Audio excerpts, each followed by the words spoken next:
नमस्कार। Today's politics में आपका स्वागत है। राम मंदिर निर्माण और जम्मू कश्मीर से धारा 370 हटाने के बाद भाजपा देश में और भी ज़्यादा मजबूत हो गई है। हालांकि कोई भी यह नहीं कह सकता कि भाजपा चुनावों में अजेय है, लेकिन इतना तो कह ही सकते हैं कि भाजपा को हराना विपक्ष के लिए इस वक्त एक तरह से लोहे के चने चबाने के समान है। इसकी सबसे बड़ी वजह यह है कि विपक्ष इस वक्त बिखरा हुआ है।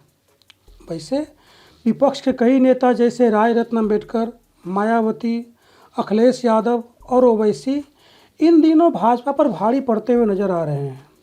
ऐसे में देवगौड़ा ने सभी क्षेत्रीय दलों को भाजपा के खिलाफ एकजुट होने की मांग कर विपक्ष को एक तरह से आगाह भी किया था और इस पर अब विपक्षी दलों ने विचार भी करना शुरू कर दिया है। अब आपको बता दें कि इसकी अगुवाई राय रत्न अम्बेडकर करते हुए नजर आ रहे हैं। जैसा कि हम जानते हैं कि पूर्व प्रधानमंत्री एच.डी. देवगौड़ा ने कहा था कि भाजपा को हराने के लिए सभी क्षेत्रीय दलों को एक साथ आना पड़ेगा। उनका खासकर यूपी के राजनीतिक दलों पर ज़्यादा जोर था। इसलिए अब राय रत्न ने विपक्ष के सभी दलों को एकजुट करने का बीड़ा उठाया है। दरअसल सूत्रों के अनुसार अब राय रत्न विपक्षी दलों के नेताओं से मिलकर उन्हें भाजपा के खिलाफ एकजुट होने की सलाह देंगे। जैसा कि हम जानते हैं कि राय रत्न अम्बेडकर किसी भी राजनीतिक पार्टी से संबंध नहीं रखते हैं, लेकिन इसके बावजूद वह योगी आदित्यनाथ और मोदी सरकार दोनों के ऊपर समय समय पर हमला करते रहते हैं, जिसकी वजह से भाजपा के कई नेताओं को राय रत्न से भय भी लगना शुरू हो गया है। वहीं मायावती, अखिलेश यादव और ओवैसी भी मोदी या योगी सरकार पर निशाना साधने से नहीं चूकते हैं, जिसकी वजह से भाजपा को ये चारों नेता किसी बड़ी चुनौती से कम नहीं लगती। हालांकि यहाँ गौर करने वाली बात यह है कि अभी तक यह चारों नेता अलग अलग तरीके और अकेले अकेले मोदी या योगी सरकार पर हमला करते हैं, जिसकी वजह से भाजपा आसानी से इनकी आवाज़ को दबा देती है और चुनावों में जनता को भी मायूसी ही हाथ लगती है।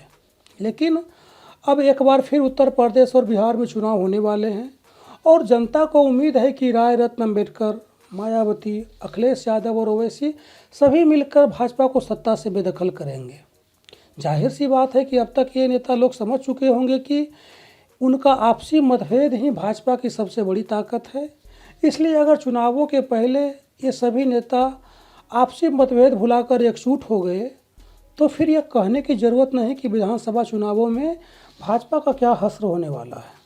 इस तरह हम यह कह सकते हैं कि चुनावों में मोदी और योगी को जोरदार चुनौती देने के लिए देवगौड़ा, राय रत्न अम्बेडकर, मायावती, अखिलेश यादव और ओवैसी को गठबंधन करना पड़ेगा। वैसे अगर एच.डी. देवगौड़ा की मांग और राय रत्न अम्बेडकर के प्रयासों को समझते हुए इन नेताओं ने गठबंधन कर लिया तो फिर इनके पंजे से भाजपा का बचना लगभग नामुमकिन हो जाएगा। ऐसे में अब देखना यह है कि राय रत्न अम्बेडकर की मांग पर मायावती, अखिलेश यादव, देवगौड़ा और ओवैसी एकजुट होते हैं या नहीं। धन्यवाद।